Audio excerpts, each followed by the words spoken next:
What's up, guys? So now we're going to talk about how to tap. And this is need to know information if you've never done jiu-jitsu. We're going to explain what tapping is, and we're going to talk about why it's important, right?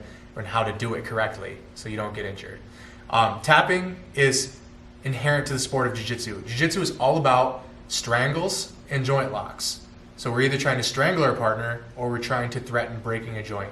I know that sounds scary, but the fact that we have tapping means that we can do this safely every day with our friends and have a great time, right? So we need to make sure that we do it correctly. What we're doing in jiu-jitsu is trying to threaten the strangle or threaten the joint lock to the point where they tap and say, it's like saying uncle. It's like saying, please have mercy on me, right? And let me go. You've caught me, you won the round, it's okay, we're just gonna restart now. So that's what tapping is, right? So now we're gonna talk about how to do it. So we'll talk about some different scenarios where you're gonna need to tap. And what we would always suggest is that you tap verbally and physically. So what do we mean by this? So let's say Adam's on his back and he puts me in an arm bar. Actually, just have him right here. He puts me in an arm bar and he's starting to extend my arm. This would be an example of a joint lock, right? So he's putting it over his hip. It's starting to get really tight. I feel pain. I feel like there's something wrong. And if you feel pain and feel like there's something wrong, just always tap. There's nothing embarrassing about tapping. You're going to tap thousands of times if you want to get any good at this sport. So when we tap, I want to say verbally tap because sometimes people might not feel this. And I also want to physically tap because if there's music playing in the room and I just say tap, then you might not hear me. So we cover both our bases by physically tapping on the body to signify that we've quit, we've given up, we've conceded the victory here. And we want to also say tap. Don't be embarrassed about saying tap. Just say tap, tap, tap, tap, tap, tap. This is all you have to do. And they'll let go. And then we reset the position and we slap bomb and we're good to keep rolling with each other. All good. Nobody got hurt, right? So it's very important that you do both, right? It's going to sound, you might feel embarrassed to say tap, but again, everybody taps. If you've gotten anywhere in this sport, you've tapped thousands of times. It doesn't matter. Don't be hesitant to do it at all. Make sure you stay safe. It doesn't matter if you don't tap and then you get hurt and then you're still going to lose anyway. So just get the ego thing out of your mind and be fine with tapping. It's part of the sport. It's why we can go hard every day if we want to, right? You can't do this with boxing. You can't do this with Muay Thai because you can get hit in the head. It just happens really quick and you're accumulating brain damage.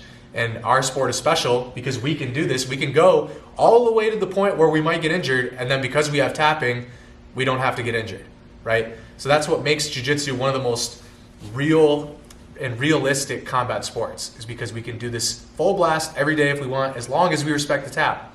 So it's very important that we get this information down.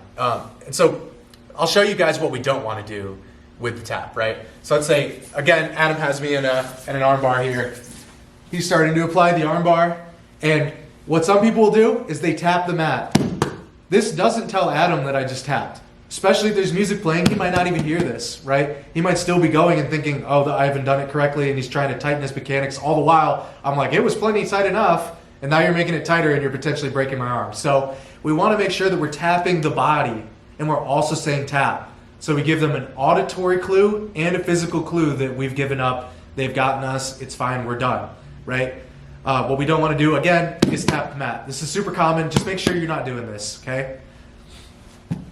There's one last scenario we need to cover, and that is a special scenario where you might have your arms tied up within your opponent's body, and you're not able to physically tap. So you need to be able to signify in some way that you're done. And this is only in a handful of scenarios, but let's take one, for instance, that's a little more common. This is called a Von Flue choke.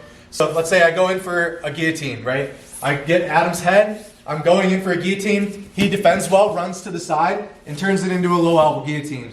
Now, he's got his arm over my throat, and he's got my own shoulder pressure starting to push into my neck. So this is actually starting to strangle me. But a lot of times in competition, people will pass out from this because they can't take their hands out of here. My hands are stuck inside of his body. I can't take them out to actually tap. So if you're ever in a situation like this where you feel like you really just can't even do the physical tap, what you want to do is still say tap because you should be able to talk, but you also want to stomp as loud as you can on the mat. So it's very obvious for either the ref or just the person you're training with to know that you're tapping. It should be very loud and authoritative stomp. to just make sure that they know to let you go. Okay? So I think that should cover all of the different situations that you'd be tapping in. Again, just to recap, we want to verbally and physically tap. If we cannot physically tap, then we want to use our foot and stomp on the ground. Make sure that you do it early and do it often.